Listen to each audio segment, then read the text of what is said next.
नबी हिसाबे श्रेष्ठ नबी मुहम्मदुर रसूलुल्लाह सल्लल्लाहु आलैहि ওয়াসাল্লাম के पावा এটা আল্লাহর পক্ষ থেকে আমাদের জন্য একটা বড় নিয়ামত। আলহামদুলিল্লাহ।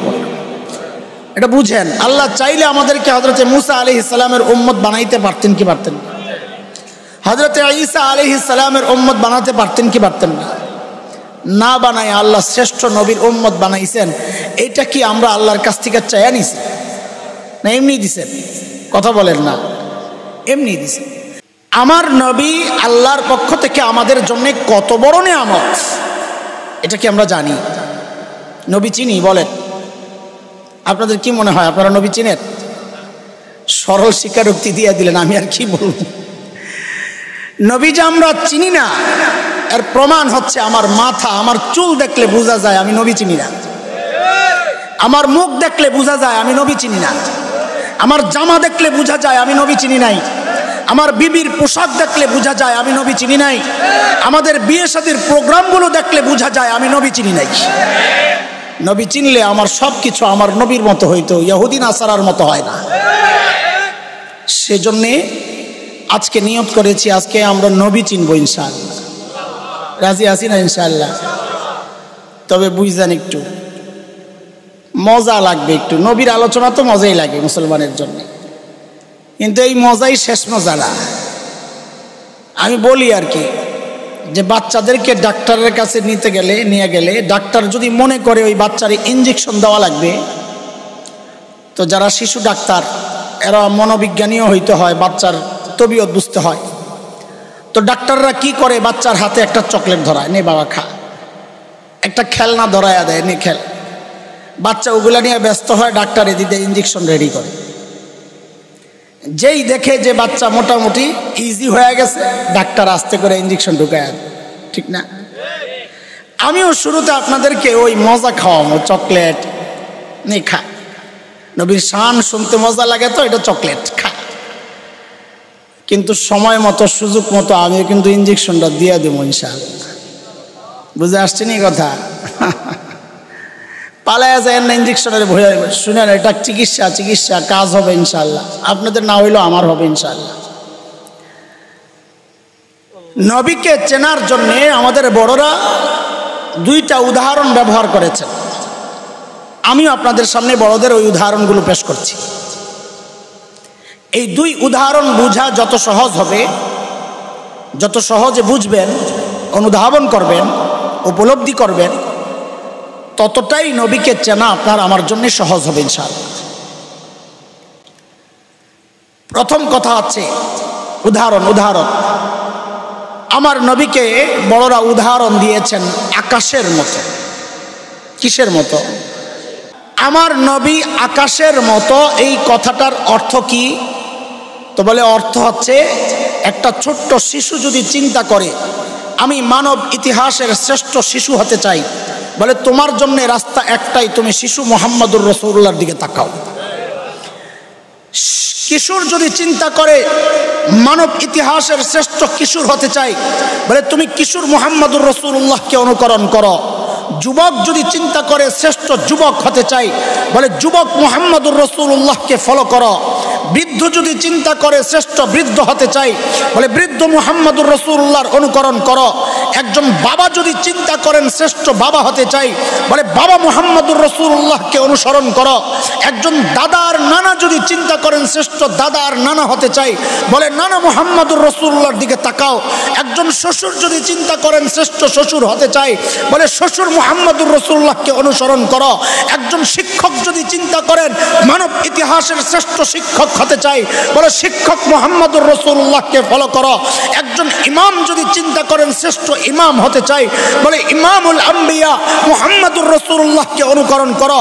একজন বক্তা যদি চিন্তা করেন শ্রেষ্ঠ বক্তা হতে চাই, বলে বক্তা খতিব মুহাম্মদুর রাসূলুল্লাহকে অনুকরণ করো।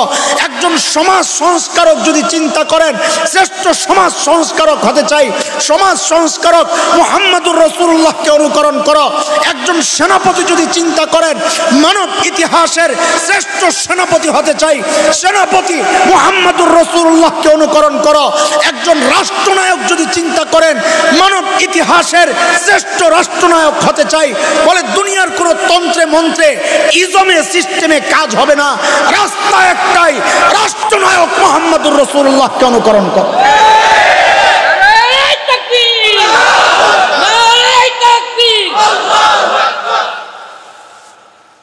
যে যে জায়গা থেকে আমার নবীকে ফলো করবে সে ওই জায়গার শ্রেষ্ঠ পথ পদ্ধতি পাওয়া যাবে। এটা হচ্ছে সহজ কথা। আকাশের দিকে যেমন যে তাকায় সেই দেখে, আমার নবীও আকাশের মতো, যেই তাকাবে সে শ্রেষ্ঠ রাস্তা পাওয়া যাবে। বুঝে আসছে কথা? এগুলো এক উদাহরণ, এটা মাথায় ঢুকা নাই। 2 নম্বর উদাহরণ, একজন ধনী মানুষ যার অর্থের কোনো অভাব নাই, অঢেল সম্পদের মালিক, কত অর্থ তার নিজেরও জানা নাই, এমন কত আল্লাহর বান্দা আছে না দুনিয়ায়।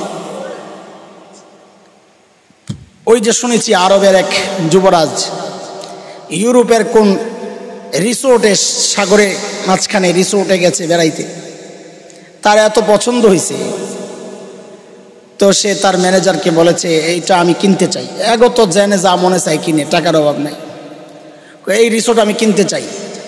তো ম্যানেজার বলে স্যার এটা তো আপনার।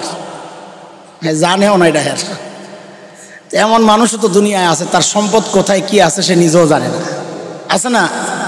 কথা কয় না এগুলা কি আর আমরা জানি? আছে তো, এটা জানেন বাস। তো এক ব্যক্তি তার অঢেল সম্পদ, কোনো অভাব নাই, তার একটা মেয়ে। কয়টা? যারা মেয়ের বাবা তারা জানেন, আমি মেয়ের বাবা, আমি জানি এটা খুব বেশি ভালো করে। সেটা হচ্ছে মেয়েরা বাবার সাথে একটু আহ্লাদ বেশি করে মার তুলনায় বাবার কাছে। আমার ছোট্ট একটা আছে, সারাদিন মারে খালি হুমকির উপর রাখে, আব্বু আসুক আজকে রাত্রে। আরে ওনার হুমকি এটা, আব্বু আসুক। আল্লাহ, আর গেলে এতগুলা বিচার দেয়, ওটা করছে ওইটা করছে, আবার লিখে রাখে কে কি করছে, যে ভুলা যায়। বাবার কাছে মেয়েদের আহ্লাদটা একটু বেশি।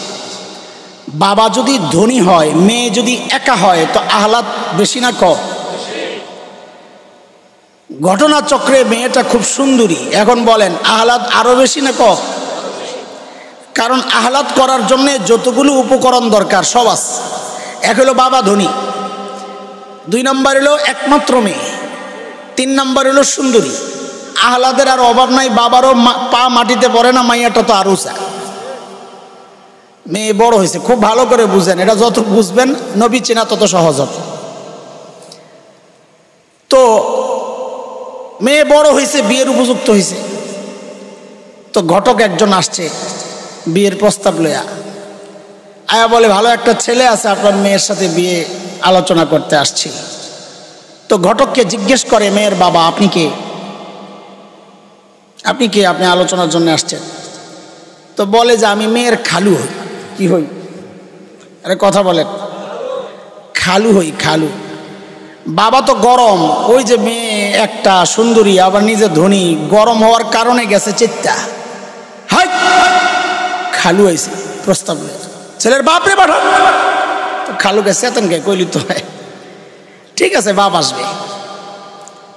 যায়া বাপরে বলছে ভাই তোমার ছেলের প্রস্তাব তুমি লইয়া যাও, বেটা বহুত গরম, আর গরমের কারণ তো আছে। তো বাপ আসছে, খুব খেয়াল করে, ছেলের বাপ আসছে, এসে বলে ভাই আমার ছেলে আপনার মেয়ে বিয়ের আলোচনা করতে চাই।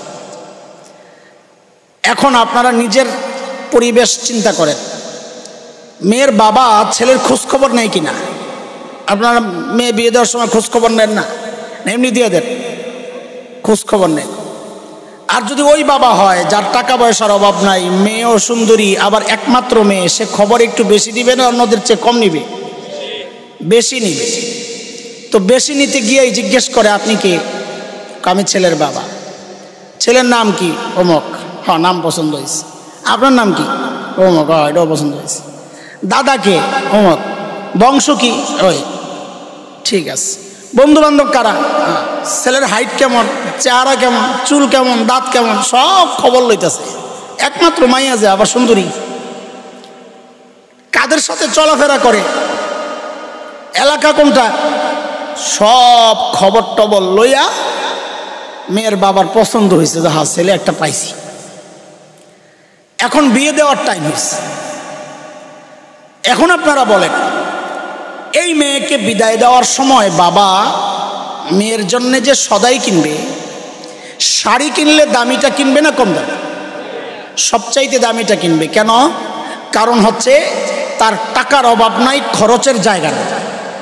একমাত্র মেয়ে তো খরচের জায়গা নাই, যা খরচ এহেনি। তো শাড়ি কিনে তো দামিটাই কিনে, গয়না দেয় তো দামিটাই দেয়, প্রসাধনী দামিটাই, যা সাজগুজের জন্য সব কিনছে, সব দামি দামি জিনিস দিয়া সাজায়া তারপর মেয়েরে বিদায় দিচ্ছে। করবে কিনা আমার? আর একজন গরিব বাবাও তো চায় তার মেয়েকে সর্বোচ্চ সুন্দর জিনিস দিয়া সাজায়া বিদায় দিতে, আর ধনী হইলে তো কথাই নাই। এই উদাহরণ ঠিক আছে নি? এটা সমাজের কথা নি, বুঝছেন নি আপনারা? এমন করবে না, এর ব্যতিক্রম আমি যা বললাম এমনই করবে না। তো শুনেন এইবার, ঠিক আল্লাহ সুবহানাহু ওয়া তাআলা প্রিয় হাবিব সাল্লাল্লাহু আলাইহি ওয়াসাল্লামকে দুনিয়ায় পাঠানোর সময় এসব বিষয় লক্ষ্য করেছেন, কিচ্ছু ছাড়েন নাই। সর্বপ্রথম আল্লাহ তাআলার সিদ্ধান্ত, আমি আমার নবীকে দুনিয়ায় পাঠাবো, কিন্তু ফ্রিতে পাঠাবো না, আমার কাছ থেকে চায়া আগ্রহ কইরা এরপরে আমার নবীরে নিতে হবে, প্রস্তাব দিয়া। কারণ মানুষের স্বভাব হচ্ছে, মানুষ যে জিনিস সহজে পায় ওই জিনিস মূল্য কম থাকে, যে জিনিস অর্জন করা যত কষ্টের ওই জিনিসের মূল্য মানুষের কাছে তত বেশি থাকে, ঠিক না? তো আল্লাহ তাআলাও সিদ্ধান্ত নিয়েছেন, আমি আমার নবীকে দুনিয়ায় পাঠাবো, কিন্তু আমার নবীকে আমার কাছ থেকে চেয়ে নিতে হবে, আমি এমনি ফ্রিতে পাঠাবো। প্রস্তাব দিতে হবে। কি দিতে হবে বলেন? কি দিতে হবে? কই প্রস্তাব কে দিবে? কই খালু মালু চলবে না, মনে আসেনি কথা? চলবে না। কার লাগবে? আরে কার? তো বলে বাবা প্রস্তাব দিতে হবে। তো বাবাকে খলিল, এই আপনারা মাশাআল্লাহ লাইনে আয়া পড়ছেন। বাবাকে খলিল ইব্রাহিম আলাইহিস সালাতু ওয়াস সালাম। খলিল যখন বাইতুল্লাহ বানান, আল্লাহ খলিলের দিলের মধ্যে এই কথা ঢেলে দিয়েছেন, খলিল এত দামি একটা কাজ আপনি করেছেন খলিল, আমি আপনাকে পুরস্কার দিতে চাই, আপনি চান আমার কাছে কি চাইবেন? চান? খলিল চিন্তা করেছেন, সারা জিন্দেগি আল্লাহর কাছে চায়া চায়া পাইলাম যাবিহুল্লাহ ইসমাঈল। সারা জিন্দেগি চাইছেন আল্লাহ একটা বাচ্চা দেন, রব্বি হাবলি মিনাস সালিহিন। বাচ্চা লাগলে কার কাছে চাইতে হয়?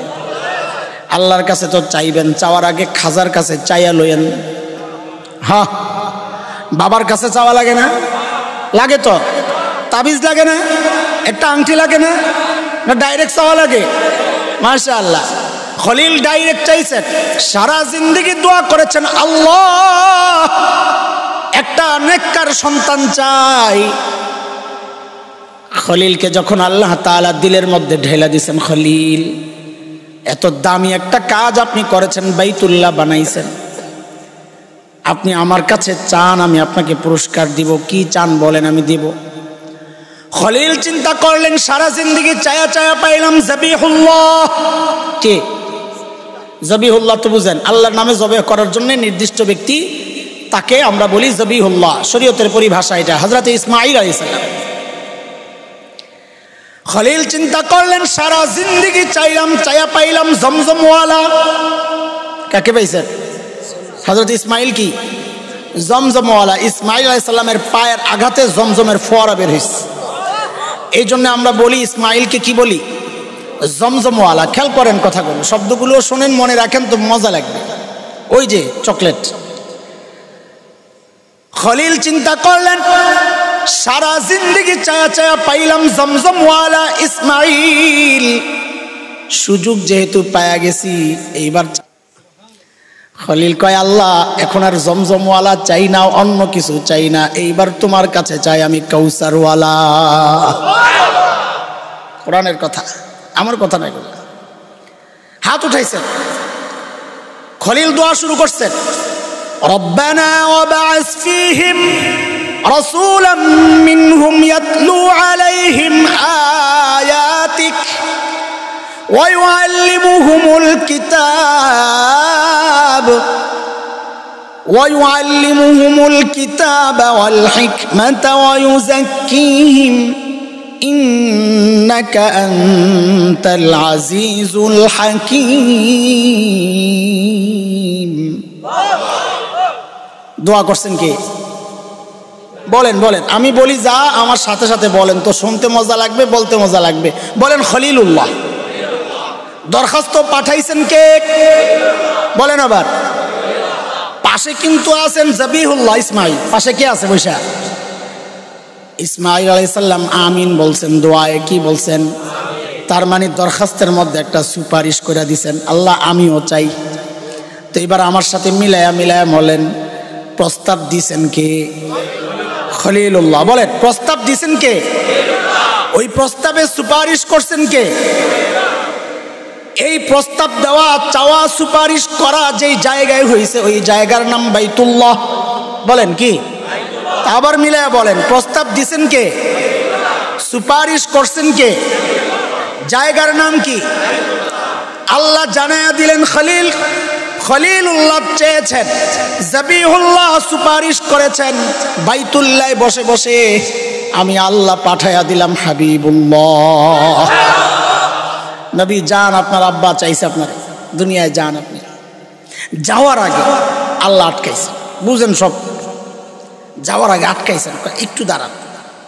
কেন? তা আগে দুনিয়ার মাহফিল একটু বুঝালন, তাহলে ওটা বুঝবেন। অনেক সময় বয়ান চলতে থাকে চলতে থাকে, প্রধান বক্তা আসতেছে না, আটকাইছে কোনো হালে। জ্যামে আটকাইতে পারে, আগের জায়গায় বয়ান দেরি হয়ে গেছে, এমনও হইতে পারে। এখন আগের যে বক্তা, ওই বেচারারও একটা টাইম দেওয়া হয়েছিল, ওই টাইম মতো উনি বয়ান শেষ করছেন। বক্তার বয়ানের বিষয় যদি শেষ হয়ে যায়, তো যত বড় বক্তাই হোক, তাকে যদি আইসা কানে কানে বলে হুজুর 10টা মিনিট চালায়া যান, ভাই মেজাজটা যেমন গরম হয়। কারণ হইলো বয়ান তো শেষ, একটা ফিনিশিং টানা হয়েছে, এখন এই 10 মিনিট আমি কি করব? ফালতু বক্তা হইলে একটা আজান দিব, গজল গাইব, হাসাইব, কান্দাইব, সেটা ভিন্ন। বিষয়ভিত্তিক আলোচনা কেউ করলে যদি আলোচনা ফিনিশিং টানা হয়, এরপরে সময় কাটানো বড় মুশকিল। তখন এলোমেলো কথা বলতে হয়। এই এলোমেলো কথা বলার সময় পাবলিক এখন সচেতন, পাবলিক বুঝে যে এখন আর কথা লাইনে নাই। তখন পাবলিকের মধ্যে 3 শ্রেণী হয়। কয় শ্রেণী? এখন তো গরমকালের ওয়াজ, শীতকালেরটা চিন্তা করেন আর কি। 3 শ্রেণীর মধ্যে 1 শ্রেণী চিন্তা করে জায়গাটা গরম করছে, সারার দরকার নেই, বয়া থাকে চুপচাপ। আরেক শ্রেণী চিন্তা করে একটু পাতলা পুতলা হইয়া প্রধান বক্তা কতক্ষণ আলোচনা করে, আবার শেষে মাঝখানে পেশাবে ধরলে যায় উঠতে খারাপ দেয়া যায়। তো ওই গ্রুপ যায় আশেপাশে কোনো জায়গায় যায় একটু পরিষ্কার হয়ে আসে। আরেক গ্রুপ আছে দূরে যায় শয়তানের লেঞ্জা টানে, আসেনি? আরে কথা কর না, এদিকে এই সমাজের কথা না বাইরের। মাহফিলটা একটু এলোমেলো হয়ে যায় তখন। এর মধ্যেই প্রধান বক্তা ফোন দিছে হুজুর ওই উপস্থাপককে, ঘোষককে, যে আমি আইসা পড়ছি। কই আছেন? এই কোনাবাড়ি দিয়া ঢুকে গেছি আপনাকে আমবাগান রাস্তা দিয়া। তো আয়োজকদের মধ্যে যিনি মোয়েন, তিনি ঘোষকরে তাড়াতাড়ি বললে, এই সাইদ ভাই যান একটু তাড়াতাড়ি ঘোষণা দেন। কি ঘোষণা? যে প্রধান বক্তা আয়া পড়ছে। তো তিনি আইসেই দৌড়াই আয়া মাইকটা লইয়া কয়, লিল্লাহি তাকবীর, আল্লাহু আকবার, প্রধান বক্তার আগমন, শুভেচ্ছা, স্বাগতম। বলিনি ভাই? কেন বলে? মাহফিল জমানোর জন্য। যে লোকজন যেগুলো এলোমেলো, এগুলো সব যেন দৌড়াইয়া মাহফিলে আসে। ঠিক এতটুক বুঝছেন? তো এইবার বুঝেন, আল্লাহ তাআলা যখন দুনিয়ার প্রধান বক্তা মুহাম্মদুর রাসূলুল্লাহ সাল্লাল্লাহু আলাইহি সাল্লামকে পাঠাইবেন, তো আল্লাহ একটু আটকাইছেন, একটু দাঁড়ান, মাহফিলটা একটু এলোমেলো, আমি একটু ঠিক করে দিই। কেমনি ঠিক করবেন? ওই যে একজন ঘোষকরে দাঁড় করাইয়া দেবো, যে ঘোষণা দেন আপনি যে প্রধান বক্তা আয়া বসছে, আপনারা সবাই আসেন মাহফিলে। তো ঘোষক দাঁড় করাইছেন আল্লাহ কাকে? নবী ঈসা আলাইহিস সালামকে। কাকে? আর আমি সব কোরআনের কথা বলতেছি, একটু ঘুরে টুরে কইতেছি, লাস্টে আয়াত ফিট করুন, আপনারা ডরায়েন না। নবী ঈসা আলাইহিস সালামকে ফিট করছেন। ও নবী ঈসা, ঘোষণাটা আপনি দিয়ে দেন। হযরত ঈসা আলাইহিস সালাতু ওয়াস সালাম দুনিয়ায় আবার আসবেননি কিয়ামতের আগে? কেন আসবেন বলেন তো দেখি? হ্যাঁ, এই লাগছে পেস। এমনি আমরা যেটা জানি, আপনারা জানেন, সেটা হচ্ছে হযরত ঈসা আলাইহিস সালাম আল্লাহর কাছে একটা আবেদন করছেন। যখন শুনছেন আল্লাহ আখিরি পয়গম্বরের শ্রেষ্ঠ উম্মতকে নিয়ে আল্লাহ প্রশংসা করতেছেন, তো ঈসা আলাইহিস সালামের দিলের মধ্যে জাগছে, হারি আমিও যদি আখিরি পয়গম্বরের উম্মত হইতাম। আল্লাহর কাছে আবেদন করছেন, আমি আখিরি পয়গম্বরের উম্মত হতে চাই। হযরত ঈসা দুনিয়ায় আবার কেন আসবে? আসার অন্যতম কারণ হচ্ছে ওই যে হযরত ঈসা নবী আলাইহিস সালামের দুনিয়ায় আগমনের ঘোষণা দিয়েছেন, প্রধান বক্তার আগমনের ঘোষণা। মাহফিলের সিস্টেম হচ্ছে, যিনি সঞ্চালক হন, পরিচালক হন, মাহফিল শেষে তিনি মাইকটা আবার হাতে নিয়ে বলেন, আজকের মতো মাহফিল এখানেই শেষ, আবারও দেখা হবে, আল্লাহ হাফেজ। এই কথা বলে কি বলে না? আল্লাহ তাআলা কিয়ামতের আগে হযরত ঈসাকে আবার দুনিয়ায় পাঠাইবেন। কেন? ও আপনি না প্রধান বক্তার আগমনের ঘোষণা দিছিলেন? কাহা আবার দুনিয়ায় যান, যে দুনিয়ার মাহফিল শেষ, কিয়ামত হয়ে যাবে, আপনি যাইয়া সেই ঘোষণাটাও দিয়ে আসেন। সূরা সফ আয়াত নম্বর 6 নবী ঈসা ঘোষণা দিলেন, আল্লাহ বর্ণনা দিচ্ছেন, ওয়াইয ক্বালা ঈসা ইবনু মারইয়াম ইয়া বানি ইসরাঈল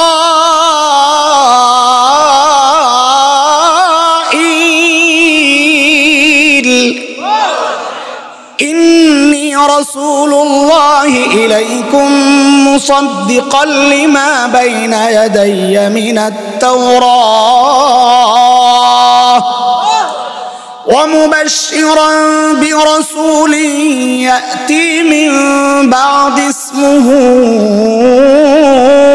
أحمد। খুব খেয়াল করেন, মনোযোগ আছে তো?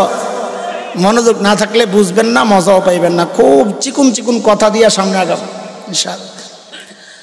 হযরত ঈসা আলাইহিস সালামের ঘোষণায় মূল বক্তব্য ছিল দুইটা। ভাই আমি কি চিনাইতেছি? নবী চিনাইতেছি, মনে আছে? মূল বিষয় ঠিক রাখতে হবে। কি চিনাইতেছি? আমরা কত বড় নবী পাইছি একটু বুঝেন। হযরত ঈসা আলাইহিস সালামের বক্তব্যের ঘোষণার মূল বক্তব্য ছিল কয়টা বলেন না? দুইটা। এক নম্বর বক্তব্য হচ্ছে, ও বনি ইসরাঈল ইন্নী রাসূলুল্লাহি ইলাইকুম, ও বনি ইসরাঈল, আল্লাহ আমাকে তোমাদের রাসূল বানায়া পাঠাইছেন। এই কথাটা আমার সাথে একটু মুখস্থ করেন আপনারা, এটার পরে কাজে লাগবে। বলেন, ও বনি ইসরাঈল, আল্লাহ আমাকে তোমাদের রাসূল বানায়া পাঠাইছেন। সবাই সবাই, ও বনি ইসরাঈল, আল্লাহ আমাকে তোমাদের রাসূল বানায়া পাঠাইছেন। বলেন তো দেখি মুখস্থ। মনে থাকবে তো ইনশাআল্লাহ? ওই যে ইনজেকশন দেমো বলছি না, ওই ইনজেকশনের সুই একটা, এটা একটা সুই। আমি সময় মতো ইনজেকশন যখন দেবো, আমি বলবো যে আমার সুইটা দেন, তখন এই কথাটা বলা লাগবে, তখন ওই জায়গায় ফিট করবো এই কথা। মনে থাকবে ইনশাআল্লাহ? এইটা বাদ আপাতত, এটা জায়গা মতো চাইমো, ওই সময় দিয়ে। হযরত ঈসার 2 নম্বর ঘোষণা, ও মুবাশশিরাম বিরাসূল ইয়াতি মিন বাদি ইসমুহু আহমদ, তোমরা আখিরি পয়গম্বরের সুসংবাদ গ্রহণ করো, আমার পরে তিনি আসতেছেন প্রধান বক্তা হিসেবে, যার নাম হবে আহমদ। সুবহানাল্লাহ। ওই যে আল্লাহর নবীকে আল্লাহ যা দিয়েছেন সেরাটাই দিয়েছেন, মনে আছে কিনা?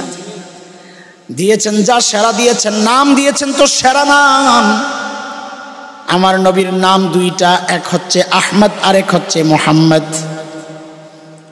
দেখেন, আমার নবীর এই নাম রাখার আগ পর্যন্ত দুনিয়ায় এই নাম আর কেউ রাখে নাই, অথচ নাম কিন্তু ফাঁস হয়েছে বহুত আগে।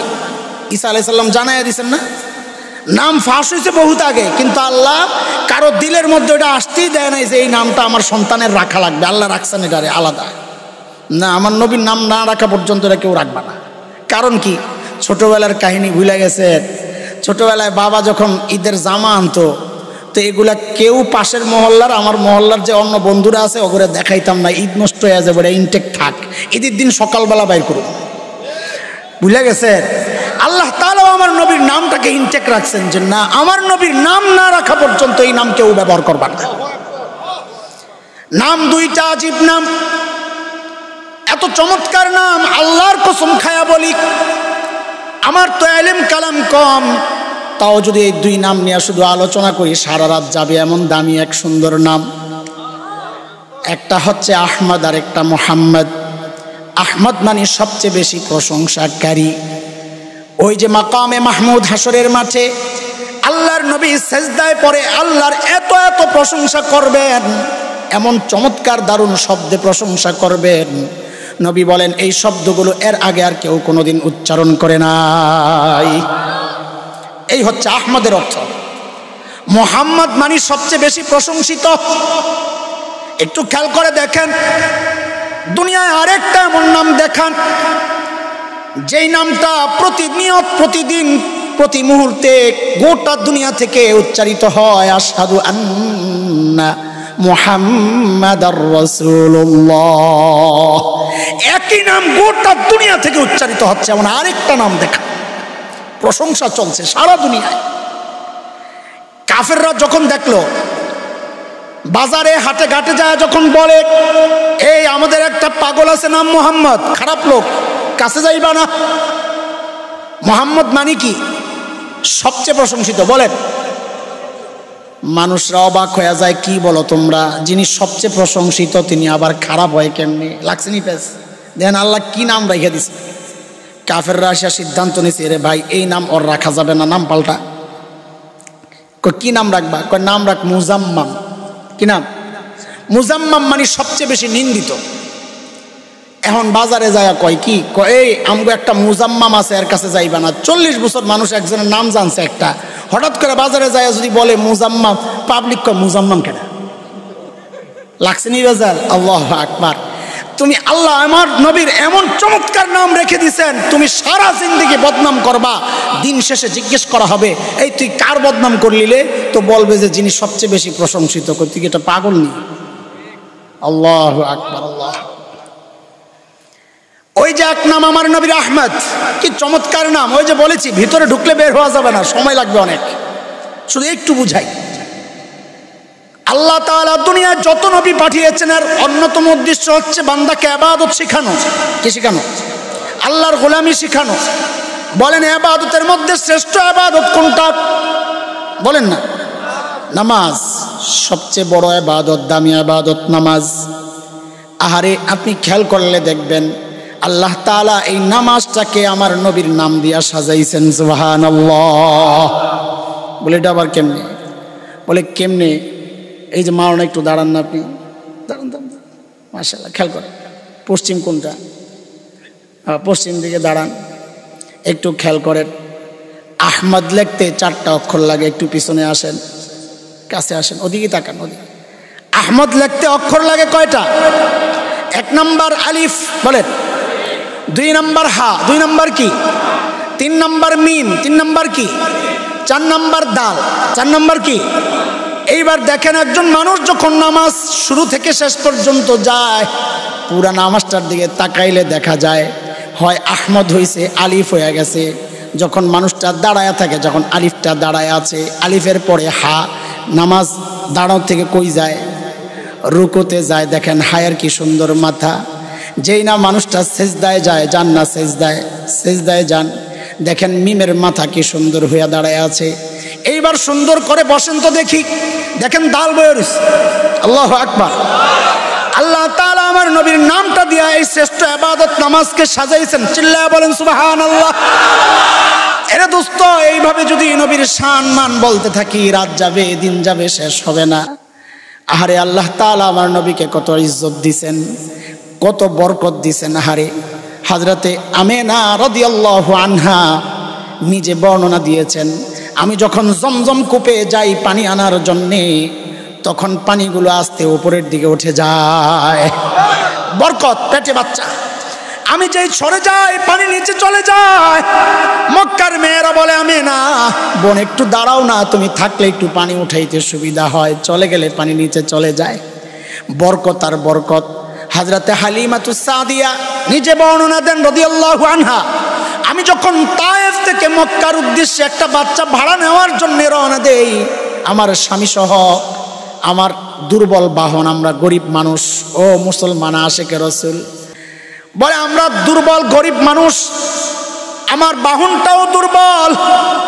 মক্কার দিকে যখন রওনা দেই সবার বাহন আগে আগে চলে যায়, আমারটা পেছনে পেছনে আস্তে আস্তে, দুর্বল বাহন। মক্কায় যখন যাই, যায়া শুনি ধনী ঘরের সব ছেলে পেলে বন্টন হয়ে গেছে, সবাই আগে আগে ধনী ঘরের ছেলেগুলা নিয়ে আনিছেন, টাকা বেশি পাব। যায়া শুনি কোনো ছেলে বাকি নাই, শুধু একটা বাচ্চা বাকি। ওই ঘরে কেউ যায় না, কারণ এতিম বাচ্চার টাকা মিলবে না। হযরত হালিমা বলেন আমি আমার স্বামীকে বললাম খালি হাতে যাওয়ার চেয়ে চলেন ওই এতিম বাচ্চাটাকে নিয়ে নেই। আসলে কপাল খুলছে, আসলে কি, আসলে কপাল খুলছে। হযরত হালিমা বলেন আমি যখন আমার বোন আমিনার ঘরে ঢুকি, বাচ্চাটার চেহারার দিকে তাকায় আর চোখ ফিরাইতে পারি না। আরে আল্লাহ কি সুন্দর করে চাঁদের টুকরা বানাইছেন। আমি সাথে সাথে বুকে জড়ায় নেই। হযরত হালিমা বলেন যখন বুকের সাথে লাগাই আমার মনে হয় যেন বাচ্চাটা আমাকে জড়ায় ধরে রাখছে, আমি আর সরাইতে পারি না। স্বামীকে বললাম টাকা লাগবে না, মনে হয় এক বড় নিয়ামত পাইয়া গেছি, চলো এটারে নিয়ে যাই। আমার স্বামী বলেন ঠিক আছে চলো। বলে যেই না বাহনে যায় উঠছি, আমার স্বামী সামনে আমি পেছনে, অমনি বাহনটা ধপাস করে বসে বসছে। আমি অবাক হয়ে গেছি, এই বাহনে করে আমরা দুইজন আসলাম, এই ছোট্ট বাচ্চার ভারে বাহনটা বসে যাওয়ার কথা না। আমার কাছে কেমন কেমন জানি লাগতেছে, একটু কেমন কেমন আগের থেকেই বুঝতেছি। স্বামীকে বললাম দেখি আপনি একটু নেমে দাঁড়ান তো। যেই না আমার স্বামী নেমে দাঁড়ালো, অমনি বাহনটা লাফ দিয়া দাঁড়ায় গেল। দাঁড়ানোর নমুনা দেখে আমি বুঝছি এই বাচ্চার ভারে বসতে পারে না এটা। আমার স্বামীকে আমি আবার বললাম দেখি আবার একটু বসেন তো। যেই না আমার স্বামী সামনে আবার বসলেন, অমনি বাহনটা আবার ধপাস করে বসে পড়লো। হযরতে হালিমা বলেন আমি যা বুঝার বুঝে গেছি। আমার স্বামীকে বললাম আপনি সামনে না বইসা পেছনে যায়া বসেন। আল্লাহু আকবার। যেই না আমার স্বামী পেছনে যায় বসলো, অমনি বাহনটা লাফ দিয়ে এখন সবার আগে আগে দৌড়ায়। তায়েফের মেয়েরা জিজ্ঞেস করে হালিমা এই বাহনটা তুমি কি খাওয়াইছো? আসার সময় দেখলাম দুর্বল বাহন, এখন এটা শক্তিশালী সবল কেমনে হয়ে গেল? হযরত হালিমা বলেন এটা আমার কোনো কারামতি না, বাহনের কোনো কারামতি না, এটা আমার কুরাইশি মেহমানের কারামতি। চলছে বাহন সবার আগে আগে। যখন তায়েফ পৌঁছে, হযরত হালিমা বর্ণনা দিচ্ছেন, যখন তায়েফ পৌঁছেছে বলে আমার বকরিগুলো বিকালে ঘাস খেয়ে ওলান ভরে ভরে দুধ ভরা ঘরে ফেরত আসে। এলাকার অন্যদের বকরিগুলোর ওলান খালি, দুধ নাই। মেয়েরা এসে জিজ্ঞেস করে হালিমা বোন একটু দেখায়া দাও না তোমার বকরি কই ঘাস খায়। ওই যে আমরা মোটা পোলাবেন দেখলে বলে তোর বাপে কোন দোকানের চাইল খাওয়ায়। তায়েফের মেয়েরা বলে হালিমা একটু দেখায়া দাও তোমার বকরি কোন জায়গায় ঘাস খায়। হযরত হালিমা বলেন আরে এগুলা বকরির কারামতি না, ঘাসেরও কোনো কারামতি না, এটা আমার কুরাইশি মেহমানের বুজুর্গিয়ার কারামতি। আহা কোন দিকে যাব? ওই যে আল্লাহ যা দিছেন সব সেরা সেরা দিয়া সাজাইছেন, যে বানাইছেন ও সবচেয়ে সুন্দর। সুবহানাল্লাহ, কত সুন্দর ছিলেন একটু শুনে। হযরত হালিমার ছোট্ট মেয়ে সীমা একটু বড়, বকরি চড়ায়। একদিন আসতে দেরি হয়ে গেছে। হালিমা দিছে বকা, মেয়ে মানুষ ভয় পাইছে, মা তো এত দেরি করো তাড়াতাড়ি আসতে পারো না? বাচ্চা মানুষ কাম করে মৃত্যু বেরিয়ে চিত্তা রয়েছে, আবার বকা দিছে আরো রাগ হয়ে গেছে, আমি কাম করবো না। তো মা জানে যে সীমার দুর্বল পয়েন্ট কোনটা, আর মানুষ কিছু আদায় করতে হলে দুর্বল পয়েন্টটা হাত দেয় না। হালিমা কে যাবে না? কয় না যাবো না। আমার কি, তোমার কুরাইশি ভাই না খাইয়া মরবো, আমার কি? ওইটা কইসারে সীমা কর না তাহলে যাবো, অনেক ভালোবাসত। হাজরতে সীমা বলেন আমি যাবো মা, কিন্তু একটা শর্ত আছে। বলে কি শর্ত? বলে আমার সাথে আমার ভাইয়াকে দেওয়া লাগবে। বলে একাই পারো না আমার ভাইয়া? বলে না মা তুমি টেনশন করো না, আগের ঘটনা আমি তোমারে শোনাই নাই রে মা। ওই যে আরেকদিন ভাইয়ারে নিয়ে গেছিলাম রে মা, ভাইয়ারে বকে নিয়ে আমি যখন চলছিলাম অন্য দিনের মতো বকরিগুলারে ধরা লাগে নাই, ডাক দেওয়া লাগে নাই, পেছনে পেছনে লাইন ধরে চলেছে। ময়দানে যায় আমি আমার ভাইয়ারে কোলে নিয়ে ভাইয়ার চেহারার দিকে তাকায় রয়েছি, আর কি চাঁদের টুকরা কি সুন্দর, চোখ ফিরাইতে পারি না রে মা। কখন যে দিন শেষ হয়ে গেছে আমার খবর নাই। সূর্য ডুবে ডুবে আলো আধারি, কলিজায় ভয় লাগছে, আহারে আমার বকরিগুলো না জানি হারায় গেছে, কই কই চলে গেছে আল্লাহ জানে। ভয়ে আতঙ্ক নিয়ে যখন মাথা উঠালাম, কি দেখলাম মা জাননি? আমি আমার ভাইয়ার চেহারার দিকে যেভাবে তাকায়া রইছি, সবগুলো বকরি লাইন ধইরা সবগুলা বকরি আমার ভাইয়ার চেহারার দিকে এমনি তাকায়া আছে। কি সুন্দর আল্লাহ বানাইছে। আহা, কোনটা বলবো দোস্ত? সোজা কথা, আল্লাহ যা দিছেন তো সেরা সেরা জিনিস দিয়েই সাজাইয়া। চুল দিছেন তো আল্লাহ তাআলা আমার নবীকে সেরা চুল দিছেন, চোখ দিছেন তো সেরা চোখ, কান দিছেন তো সেরা কান, দাঁত দিছেন তো সেরা দাঁত, থুতু দিছেন তো মুক্তার দানার মতো ঝরতো, ঘাম দিছেন তো সেরা ঘাম।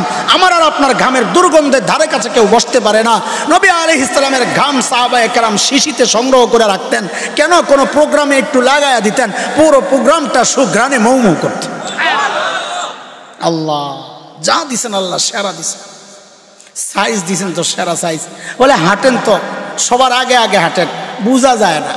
আল্লাহ আল্লাহ, সব ঠিক আছে, পিছনের কথাগুলো যদি মনে থেকে থাকে একটু বলেন। আমি আস্তে আস্তে সূক্ষ্ম কথার দিকে ঢুকতেছি, মনোযোগ লাগবে। এতক্ষণ খালি খাতির লাগাইছে আমার লগে, একটু খাতির হয়েছি নি আপনাকে? না ফালায়া দৌড় মারবে? আমি আস্তে আস্তে আস্তে আস্তে মূল পয়েন্টের দিকে ঢুকতেছি, ইনজেকশনের দিকে, মনে আছে না? হ্যাঁ, মনে রাখেন।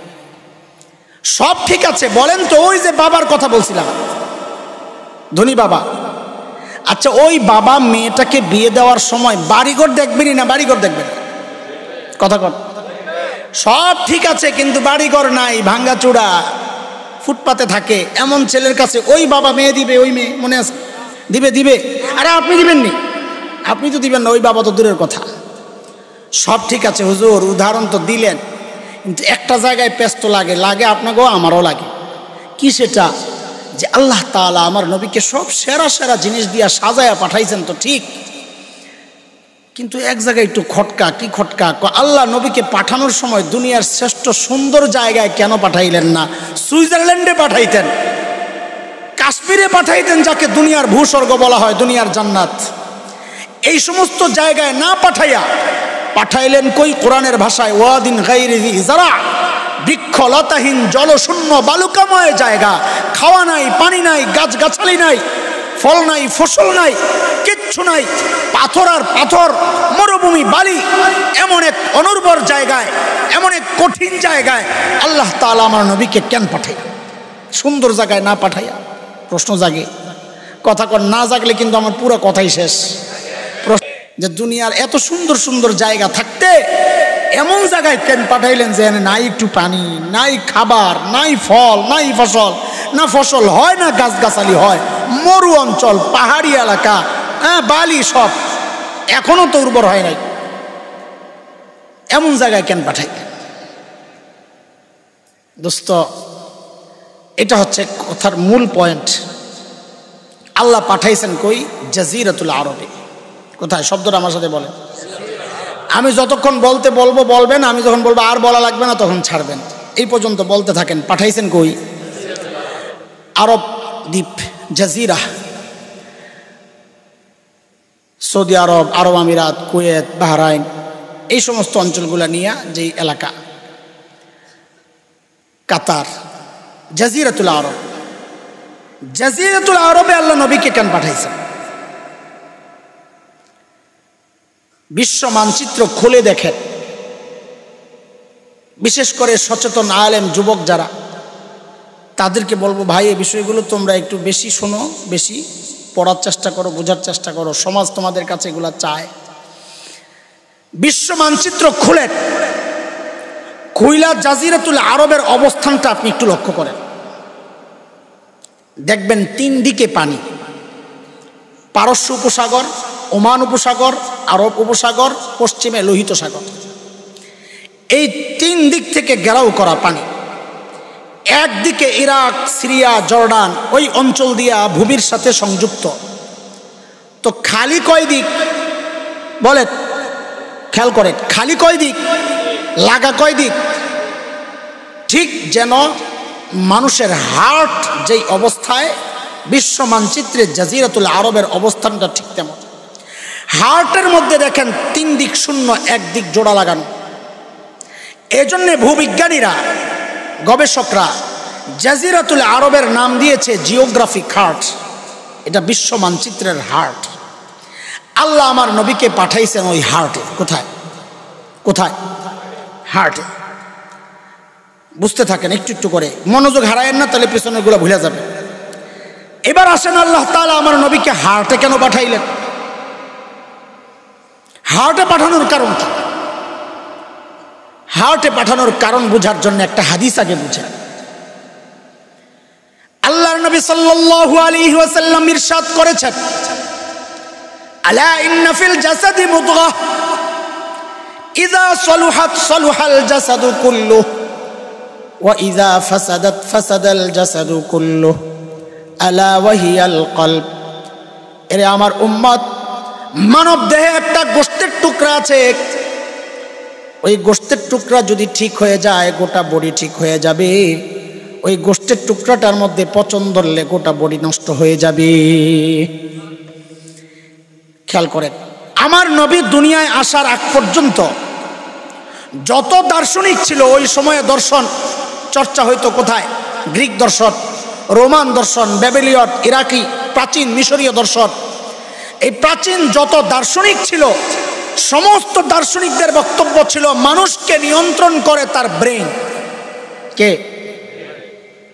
সর্বপ্রথম গোটা দুনিয়ার দার্শনিকদের বিরুদ্ধে দাঁড়ায়া আমার নবী সাল্লাল্লাহু আলাইহি ওয়াসাল্লাম ঘোষণা দিলেন, না, মানুষকে তার ব্রেন নিয়ন্ত্রণ করে না, মানুষকে নিয়ন্ত্রণ করে তার হার্ট। আলহামদুলিল্লাহ, আজকের চিকিৎসা বিজ্ঞানীরা স্বীকার করতে বাধ্য হয়েছে যে হ্যাঁ, মানুষকে ব্রেন না, হার্ট নিয়ন্ত্রণ করে। ব্রেন ফেল করলেও মানুষ বাঁচে, হার্ট ফেল করলে আর বাঁচে না। আজকের চিকিৎসা বিজ্ঞানী স্বীকার করেছে, উম্মি নবীর গবেষণা। সুবহানাল্লাহ।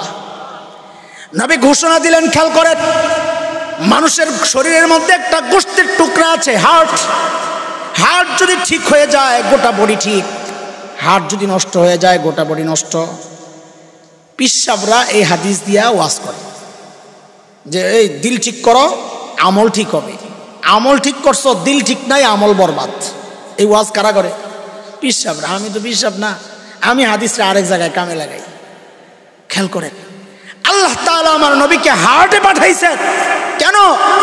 আল্লাহ জানায়া দিচ্ছেন, নবী আমার, আপনি কোন অঞ্চলের নবী না, আপনি নির্দিষ্ট কোন এলাকার নবী না, আপনি বিশ্ব নবী, গোটা দুনিয়ার নবী। আপনি হার্ট জাজিরাতুল আরবে মেহনত করেন, হার্ট যদি ঠিক হয়ে যায়, আমি গোটা দুনিয়ার বডি ঠিক করে দেব। এই জন্য আল্লাহ তাআলা আমার নবীকে ওই কাশ্মীরে, ওই সুইজারল্যান্ডে, দুনিয়ার এক সাইডে না পাঠাইয়া গোটা দুনিয়ার মাঝখানে হার্টে পাঠাইছেন। হার্টে ঠিক হয়ে গেলে গোটা দুনিয়া ঠিক হয়ে যায়। এটার চরম বাস্তবতা হচ্ছে আজকের জাজিরাতুল আরব, আজকের আরবরা নষ্ট হয়ে গেছে। সেখানে দিন আর ইসলাম আর শরিয়ার মধ্যে পচন ধরেছে, যার ফলাফল হচ্ছে গোটা দুনিয়ার মুসলমানের ইসলামী পচন ধরেছে। কসম করে বলি, আজও যদি আরব বিশ্ব ঠিক হয়ে যায়, গোটা দুনিয়া মুসলমান শাসন করবে। আমাদের এত সমৃদ্ধ সম্পদ আমাদের। সেদিন শুনলাম খবরে, সৌদি আরবে নতুন স্বর্ণের খনি আসছে, 3 লক্ষ কেজি। কত অনুমান করা হচ্ছে? কত? সুবহানাল্লাহ। সারা দুনিয়ার মুসলমান চলতে পারবে 100 বছর। আল্লাহ এত সম্পদ দিছেন আমাদেরকে, এত তেল দিছেন, এত দামি দামি খনিজ পদার্থ আমাদেরকে দিছেন আল্লাহ তাআলা। আমরা এগুলারে দালালি করে করে এগুলারে মানুষে খাওয়াই, কাফের মুশরিক কুত্তা বিলাইরে খাওয়াই। 2টা উদাহরণ শোনেন, তারপর আমি আমার মূল কথায় যাব, বুঝতে থাকেন। আল্লাহ আমার নবীকে দুনিয়ার মাঝখানে কেন পাঠাইছেন? মনে করেন, বুঝেন আগে, আমার নবী হচ্ছেন দুনিয়ার একমাত্র বিশ্ব নবী। বলেন বলেন বলেন কথাটা। আমার নবী কি খালি বিশ্ব নবী না? বলেন, বিশ্ব নবী মানি কি? এটা আমি পরে আসতেছি। বিশ্ব নবীর অর্থ কি? এটা আমি পরে আসতেছি। আপনি আগে শুধু মনে রাখেন যে আমার নবী একমাত্র বিশ্ব নবী। ধরেন একটা পুকুর, পুকুরের ঠিক মাঝখানে আপনি একটা ঢিল ছুঁড়েছেন, তাহলে ঢেউটা সমান তালে চারিদিকে ছড়াবে, তাই না? কিন্তু যদি ঢিলটা আপনি এক পাশে ছুড়েন তো একদিকে দ্রুততার সাথে শক্তিশালীভাবে লাগবে, আরেক দিকে পৌঁছতে পৌঁছতে দুর্বল হয়ে যাবে, দেরি হয়ে যাবে।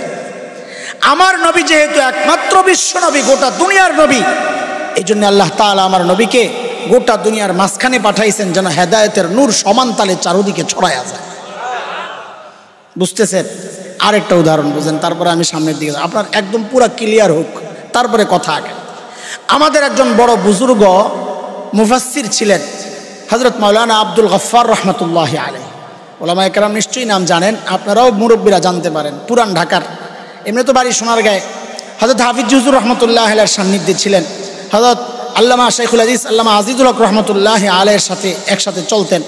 বাংলাদেশ খেলাফত মজলিসের প্রতিষ্ঠাকালীন সভাপতি আমির ছিলেন। অনেক বড় মানুষ ছিলেন। বয়ান করতেন খুব সাদাসিধা, আমাদের মতো তো ভুংবাং ছিল না, কিন্তু কথা বলতেন খুব সুন্দর সুন্দর।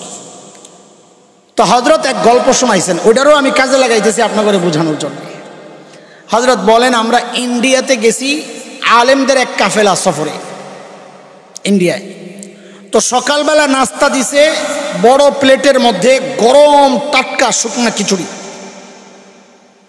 মাঝখানে একটু ঘি ঢেলে দিছে। ইন্ডিয়ানরা ওটা খায়, একটু ঘি নিয়ে খিচুড়ির সাথে মাইকা খাইলে হেভি মজা লাগে। মুখলারে ভাই যায় খাইও মিয়া, খানার কথা কইলে আর হুঁশতে হয় না।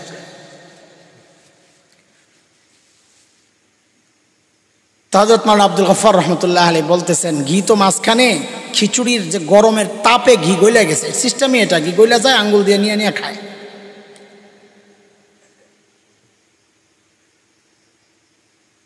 ইসলামরে আল্লাহ পাঠাইছেন, ইসলামের নবীরে গোটা দুনিয়ার মাঝখানে, মনে আছে তো? হঠাৎ করে পশ্চিম দিকে যেই হুজুর বসছেন, যেটা বুঝার আগে আগে বুঝেন, মুসলমান সর্বপ্রথম হিজরত করছে কোন দিকে? কোন দিকে? এলাকা বলেন। কেবলা না, কেবলা পশ্চিম না, আমাদের জন্য কেবলা পশ্চিম না, না এইটাই হাবশা, আবিসিনিয়া। বর্তমান দুনিয়ার যে মানচিত্র, লোহিত সাগরের পশ্চিম পার, ইথিওপিয়া, এরিত্রিয়া যেই অঞ্চলটা, ওটা ছিল নবীযুগের হাবশা। ওই দিকে হিজরত করছে সর্বপ্রথম, পশ্চিম দিক। এরপরে উত্তর পূর্ব কোণায় মদিনা, এরপরে হিজরত করছে ওদিকে। তো পশ্চিম দিকে যেই মাওলানা বসছেন, মাথায় তো বুদ্ধি ভরা, উনি করছেন কি, ঘিয়ের মধ্যে আঙ্গুলটা ঢুকাইয়া, ঘি মাঝখানে মানে ইসলাম মাঝখানে, ঘিয়ের মধ্যে আঙ্গুলটা ঢুকাইয়া নিজের দিকে একটা টান মারছে। ইসলাম প্রথমে মক্কা থেকে হাবশার দিকে হিজরত করছে। এখন ওই যে খিচুড়ির মাঝখান দিয়ে লাইন হয়েছে না, ঘি গইলা গেছে, এখন সব ঘি ছুটছে এদিকে। এই অবস্থা দেখা পূর্ব দিকের যে মাওলানা খাইছে, ঘি তো হাবশাওয়ালা খাইয়া লেব, উনি করছে আঙ্গুল একটা দিয়া নিজের দিকে টান মেরে কয়, এরপরে ইসলাম মক্কা থেকে মদিনার দিকে হিজরত করছে। এখন ঘি ছুটছে হাবশার দিকে আর মদিনার দিকে। আব্দুল গফফার রহমতুল্লাহ আলাইহি কয়, বাপস খারাপ, ঘি তো মদিনাওয়ালা আর হাবশাওয়ালা খাইয়া লেব। আমি আর দেরি করলাম না, তাড়াতাড়ি আতাড়ি বইটা ওই খিচুড়ির মধ্যে পুরা ঘিডারে মাখলাম আর বললাম, এরপর ইসলাম গোটা দুনিয়ায় ছড়াইয়া গেছে। এর দোস্ত, ইসলাম নামক ওই ঘি আল্লাহ দুনিয়ার মাঝখানে পাঠানোর কারণে ভাগ আমি আর তুমি সমান তালে পাইছি। আমার দেশে সেই সাহাবী যুগে ইসলাম পৌঁছে গেছে, আলহামদুলিল্লাহ। এদেশের ইসলামের গোড়া অনেক গভীরে পুঁথিত, সাহাবী দিয়ে আসছে। কাজে এই দেশ থেকে ইসলাম নিশ্চিহ্ন করার চক্রান্ত কেউ করলে সে ব্যর্থ হবে ইনশাআল্লাহ, কোনো সন্দেহ। কথা ঠিক? আল্লাহ কবুল করেন, আমিন। এই যে এতগুলো কথা বললাম, চলেন এইবার আমার মূল কথার দিকে যাই। এতক্ষণ শুধু বুঝাইছি আপনাদের মাথার মধ্যে কথাগুলো ঢুকানোর জন্য, এইবার মূল কথায় আসি। এর যুবক, বাংলাদেশের আকাশে শকুনের আনাগোনা পরিলক্ষিত হচ্ছে, পিটা কপালে আছে, এটা নিশ্চিত। তবে বুড়ারা বাইচা যাবে, ধরা খাবি তুই, আমিও দুই একটা খাইতে পারি তোকে নেতা হিসাবে। বুড়া করে মায়া করে মারবো না, তোরে পিটায় আমা যাবে। আমরা যখন দেওবন্দে ছিলাম, হঠাৎ ওই বছর বিজেপি সরকার বিদেশি সব ছাত্র বিদায় করবে, ধরপাকড় শুরু হয়ে গেছে। ভয়ে অস্থির আমরা। আমাদের কোনো কোনো ভাই রোমেই থাকে না, কখন পুলিশ চলে আসে। তা আমাদের এক ভাই ছিল মানিকগঞ্জের, ইয়া মোটা, ও যায় ছাদে ঘুমায়। তা আমি ওরে বললাম, দোস্ত তুই ছাদে ঘুমাস কেন? বাইরে আমি তখন ছিলাম চিকনা চাকনা হ্যাংলা পাতলা, আমার তোরে ধরলে তো তোরে পিটা দিতে মায়া লাগবে, তোরে এক দুইটা মারি দিয়া ছেড়ে দিবে। আর আমারে যদি ধরতারে পুলিশ কব পিটাইয়া মজা পাওয়া যাইতা সেটারে ধর মারা করে। এই জন্য ছাদে গেছি, ধরা পড়ার সংখ্যা থাকলে ওখান থেকে লাভ দিয়ে পড়ে মরে যাবো গা, তাও পিঠা খামু না। আমগো এক মোটা পিসাব মারা গেল না কয়দিন আগে, আর নাম কোন কি জন্যে খামাখা, আমি তো নাম কই নাই। ওই বেড়া যখন মরছে আমি ওই কথা চিন্তা করছি আর আসছি, যা কবরে ফেরেশতারা পিটাই আছে কি মজাটা পাইব রে।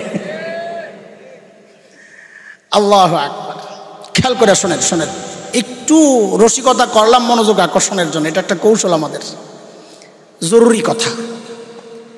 বাংলাদেশের কিছু অঞ্চল, পার্বত্য অঞ্চল, উত্তরবঙ্গ, খ্রিস্টান মিশনারি এনজিও, তাদের এতটা অপতৎপরতা চলছে আপনি চিন্তা আর বিশ্বাসই করতে পারবেন না। সেখানে হাজার হাজার নয়, লোভ আর প্রলোভনার ধোঁকা দিয়া, দিন আর শরিয়ার অপব্যাখ্যা দিয়া সহজ সরল মুসলমান হাজার হাজার নয় সংখ্যায় লক্ষ লক্ষ মুসলমানকে খ্রিস্টান বানাচ্ছে। গত কয়েক বছর আগে আমি পরিচিত মুখ না, দেখতো সাইজ এত মোটা না, সাধারণ মানুষ, দাওয়াতি কাফেলা নিয়ে গেছি দিনাজপুর। উদ্দেশ্য একটাই, হানাহানি কাটাকাটি মারামারি নয়, আমার মুরতাদ হয়ে যাওয়া ভাইকে দাওয়াত দিয়া ইসলামে ফেরত আনা মাকসাদ। এনজিওদের পক্ষ থেকে, মিশনারিদের পক্ষ থেকে পুলিশের কাছে নালিশ করা হয়েছে। ঢাকা থেকে কিছু মৌলবী আসছে, এদের মতিগতি ভালো না, পুলিশ আমাদেরকে ডাকাইছে, আপনারা কারা, কি চান? আমি বললাম যে আমরা খুব সাধারণ মানুষ, আমার ভাই মুরতাদ হয়ে গেছে, তাকে দাওয়াত দিয়া ফেরত নিতে আসছি, মারামারি আমাদের পক্ষে সম্ভব না। তখন আমাদের পুলিশ ভাই তিনি আমাকে একটা প্রশ্ন করেছেন, তিনি দিনদার, আমি আগেই বলি, তিনি যা করেছেন না বুঝে করেছেন, যা বলেছেন না বুঝে বলেছেন, কিন্তু মানুষ দিনদার। পুলিশ ভাই আমাকে একটা প্রশ্ন করেছেন, আচ্ছা হুজুর আমাকে একটু জবাব দেন আপনারা। এই প্রশ্নটা আমি যখন আপনাদের সামনে উত্থাপন করব, আমার বিশ্বাস এখানেও কেউ কেউ এমন থাকতে পারেন তার মনেও ওই প্রশ্ন জাগবে যে হ্যাঁ কথা তো ঠিকই আছে।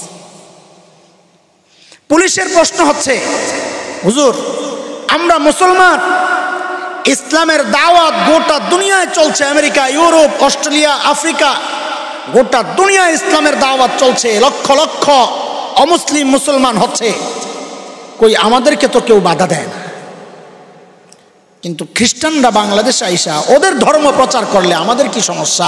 যার যার ধর্মের প্রচার সে করবে। আপনাদেরও কারো কারো মনে জাগতেছে হ কথা তো ঠিক, তাই না? এই কথাটা যে ঠিক না, সংবিধান যদি এরকম থাকে আমরা এর পরিবর্তন চাই, নাগরিক হিসাবে আমরা চাইতে পারি, আমরা বিশৃঙ্খলা চাই না, কিন্তু কথাটা ঠিক না। অন্য ধর্মের মানুষ বাংলাদেশে তাদের ধর্মের প্রচার করতে পারে না, আমরা পারি গোটা দুনিয়ায়। কেন? কারণ হচ্ছে আল্লাহ তাআলা কোন নবীকে বিশ্বনবী বানান নাই, আমার নবী একমাত্র বিশ্বনবী। এইবার বুঝেন কেন আমার নবী বিশ্বনবী। বিশ্বনবী কাকে বলে এটা বুঝেন।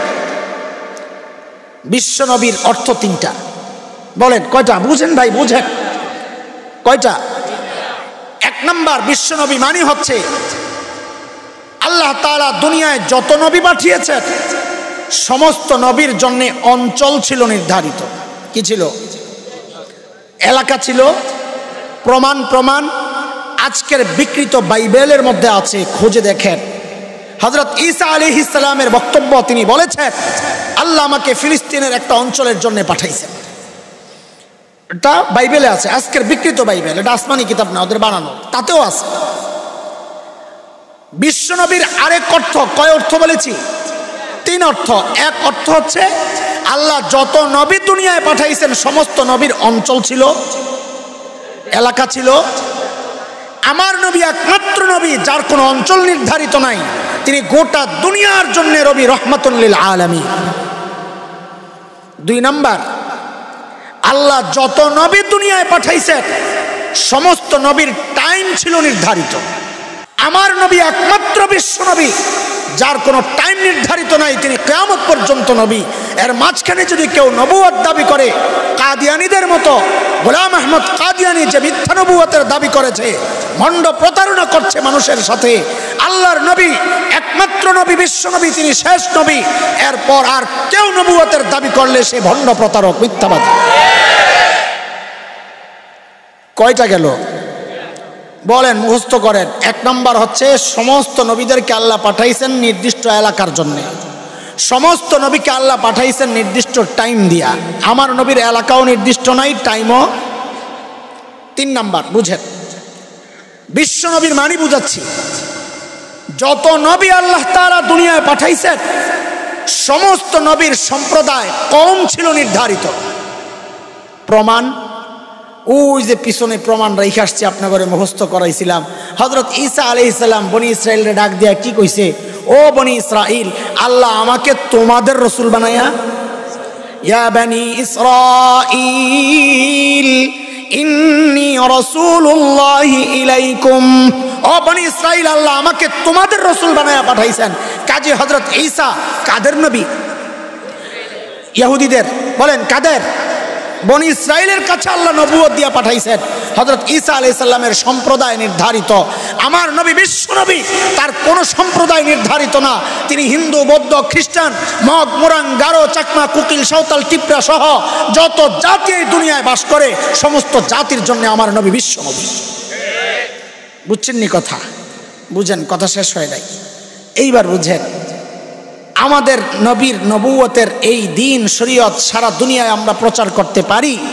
অন্য ধর্মের মানুষ কেন বাংলাদেশে তাদের ধর্মের প্রচার করতে পারবে না? এটা বুঝেন। আপনাদের এইটা গাজীপুর সদর নাকি? এমপি আকম মুজাম্মেল সাহেব, মাননীয় মুক্তিযোদ্ধা মন্ত্রণালয়ের মাননীয় মন্ত্রী, তিনি এখনকার এমপি। আচ্ছা, আপনাদের ঠিক গাজীপুর চৌরাস্তায় হঠাৎ আমাদের এমপি সাহেব, মন্ত্রী সাহেবের ছেলেপেলেরা দেখলো, খুব মনোযোগ দিয়ে বুঝেন জিনিসটা। মন্ত্রী সাহেবের ছেলেপেলেরা দেখলো বড় এক সাইনবোর্ড লাগানো, লেখা এমপি সাহেবের অফিস। কার? ওরা কই কিরে এইটা কোন এমপি সাহেবের অফিস? আমরাই তো এমপি সাহেবের লোক, আমাকে অফিস আছে, এটা আবার কে করলো? খোঁজ লইতে গেছে, যা জিজ্ঞেস করতেছে, ভাই এটা কোন এমপি সাহেবের অফিস? তো ভিতরে যারা ছিল এরা জবাব দেয় সাদেক হোসেন খোকা। কার? সাদেক হোসেন খোকা। তিনি ঢাকা 7 আসন কোতোয়ালি, ওই আসনের এমপি ছিলেন, পরে মেয়র হয়েছিলেন। তো তিনি ঢাকা 7 আসনের এমপি ছিলেন, এখন আসেননি, মারা গেছেন। আসন কোনটা? আরে কথা বলেন না। এখন ঢাকা 7 আসনের এমপির অফিস খুলছে এসে কোন জায়গায়? গাজীপুর চৌরাস্তায়। অপরাধ করছে 2টা। কয়টা? 2টা। 1 নম্বর অপরাধ হচ্ছে সাদেক হোসেন খোকা বর্তমানে এমপি নাই। এমপি নাই যে তার অফিস খোলা, 1 নম্বর অপরাধ। 2 নম্বর অপরাধ হচ্ছে গাজীপুর সাদেক হোসেন খোকার আসন ছিল না, তার আসন ঢাকা 7 আসন। অফিস খুলবো তো ওখানে যায় খোলো, এখানে খুলছো কেন? কয় নম্বর অপরাধ? এই 2 অপরাধের কারণে এখন এই পাগলগুলোর যে যদি কেউ পিটা লাগায়, এটা ঠিক আছে না এটা অন্যায় হবে? ঠিক আছে? আরে কথা বলেন, ঠিক আছে? মাশাআল্লাহ, তো বুঝছেন আপনারা। অপরাধ কয়টা? 2 অপরাধের কারণে ওদেরকে যদি পিটানো ঠিক হয়, তাইলে যারা অন্য ধর্মের মানুষ বাংলাদেশে ওদের ধর্মের প্রচার করে, খ্রিস্টানরা বিশেষ করে, তারা অপরাধ 2টা করছে না, ওদের অপরাধ 3টা। কেন? নাম্বার 1 অপরাধ, তারা হযরত ঈসা আলাইহিস সালামের ধর্মের যে প্রচার করছে। 1 নম্বর অপরাধ হচ্ছে আল্লাহ তাআলা হযরত ঈসা আলাইহিস সালামকে বাংলাদেশের জন্য নবী বানায়া পাঠান নাই। তিনি নিজে বলেছেন আমার এলাকা নির্ধারিত, সেটা ফিলিস্তিনের অঞ্চল। 1 নম্বর অপরাধ হচ্ছে বাংলাদেশে তাদের ধর্মের প্রচার তারা করছে। অপরাধ নাম্বার 2, তিনি মন্ত্রী এমপি ছিলেন যখন, আল্লাহর নবী সাল্লাল্লাহু আলাইহি ওয়াসাল্লামের নবুয়তের আগে তিনি নবী ছিলেন। ওনার নবুয়তের টার্ম শেষ হয়ে গেছে, কাজেই তার ধর্মের প্রচার গোটা দুনিয়ায় কোথাও চলতে পারে না, কারণ তার টার্ম শেষ। বাংলাদেশে তার ধর্মের প্রচার চললে 2 নম্বর অপরাধ করা হচ্ছে। 3 নম্বর অপরাধ হচ্ছে আল্লাহ তাআলা হযরত ঈসাকে পাঠাইছেন কাদের নবী বানায়া? বনি ইসরাইলের রাসূল বানায়া। মুসলমানদের নবী বানাইয়া হযরত ঈসাকে আল্লাহ পাঠান নাই। কাজেই বাংলাদেশে যদি তারা তাদের ধর্মের প্রচার করে তারা 3 নম্বর অপরাধ করছে। কারণ আমার নবী একমাত্র বিশ্ব নবী, তাকে আল্লাহ সব ধর্মের নবী বানাইয়া পাঠাইছেন। কাজেই তার ধর্মের প্রচার সব ধর্মের লোকদের কাছে চলবে। আমার নবী বিশ্ব নবী, তাকে আল্লাহ কিয়ামত পর্যন্ত নবী বানাইয়া পাঠাইছেন। কাজেই তার ধর্মের প্রচার কিয়ামত পর্যন্ত চলবে। আমার নবী বিশ্ব নবী, তাকে আল্লাহ গোটা দুনিয়ার জন্য নবুয়ত দিয়া পাঠাইছেন। কাজে একমাত্র ইসলামের প্রচার আমেরিকা, ইউরোপ, আফ্রিকা সহ গোটা দুনিয়ায় চলবে, কিয়ামত পর্যন্ত চলবে। অন্য কোন ধর্মের প্রচার চলতে পারে না, চলতে পারে।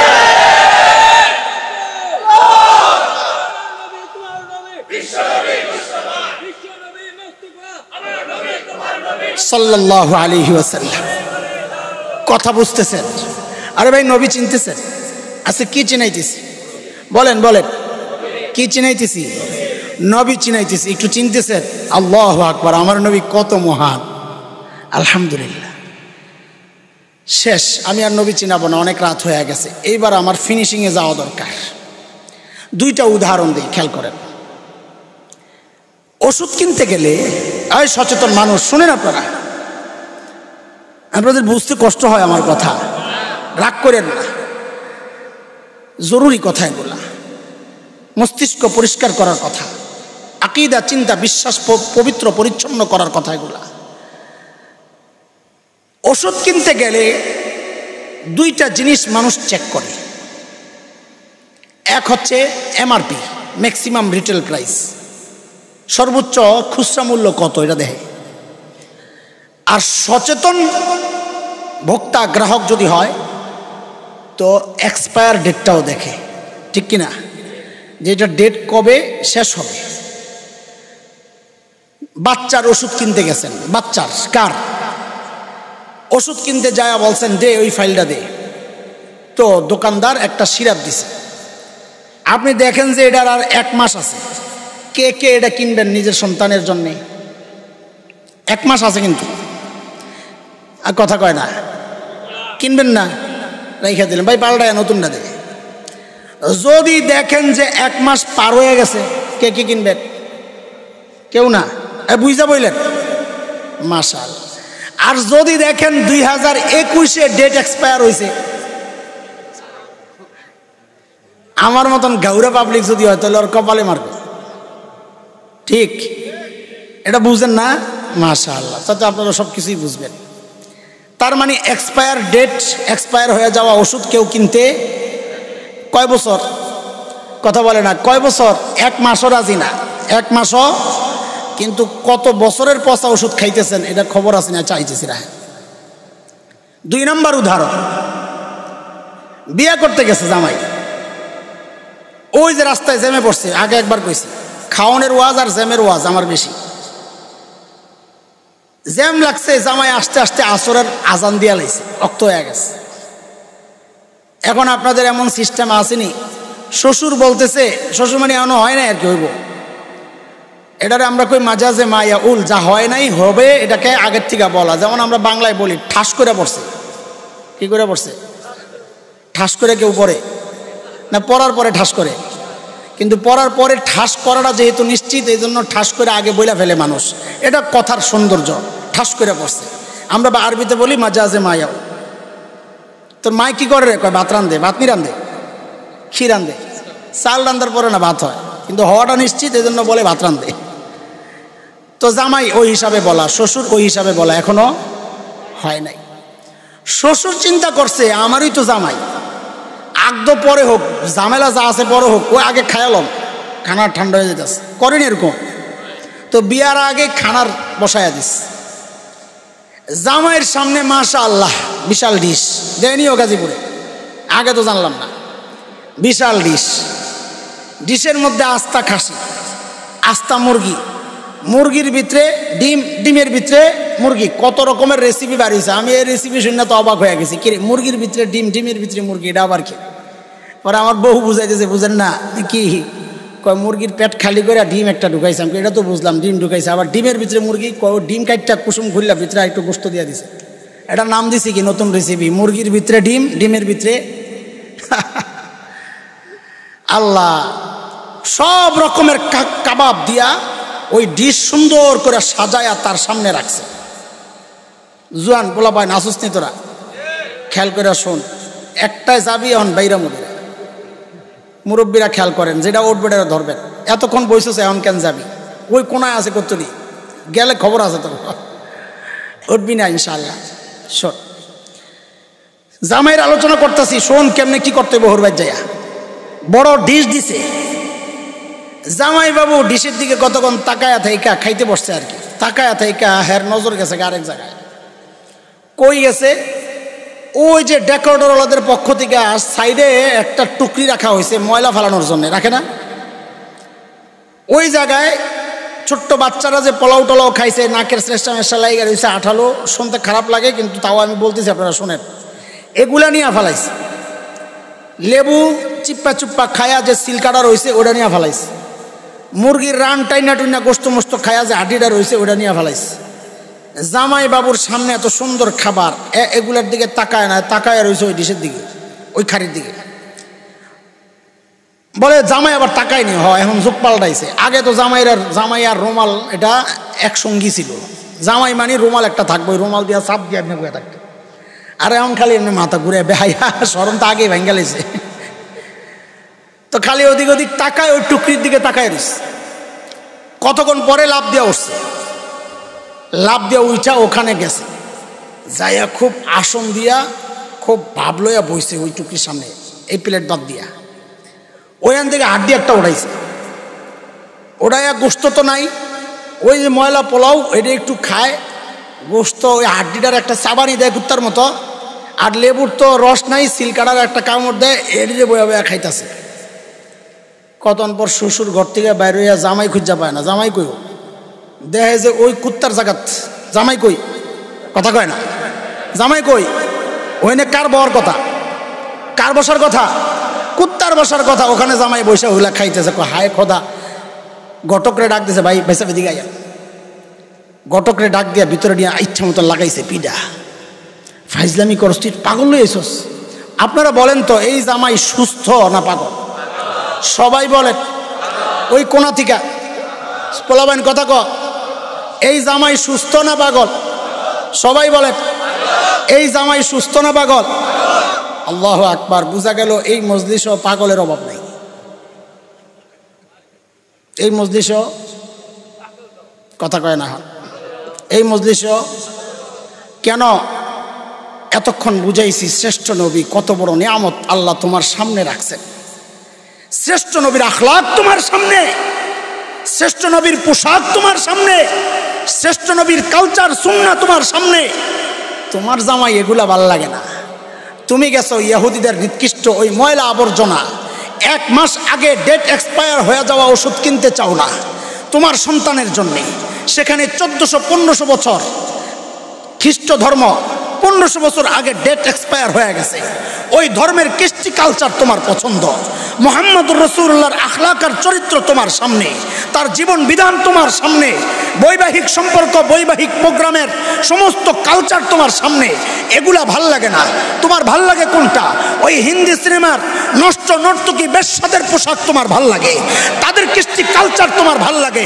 কসম আল্লাহর, তুমিও সুস্থ না, তুমিও নাম্বার 1 একটা পাগল। কথা ঠিক?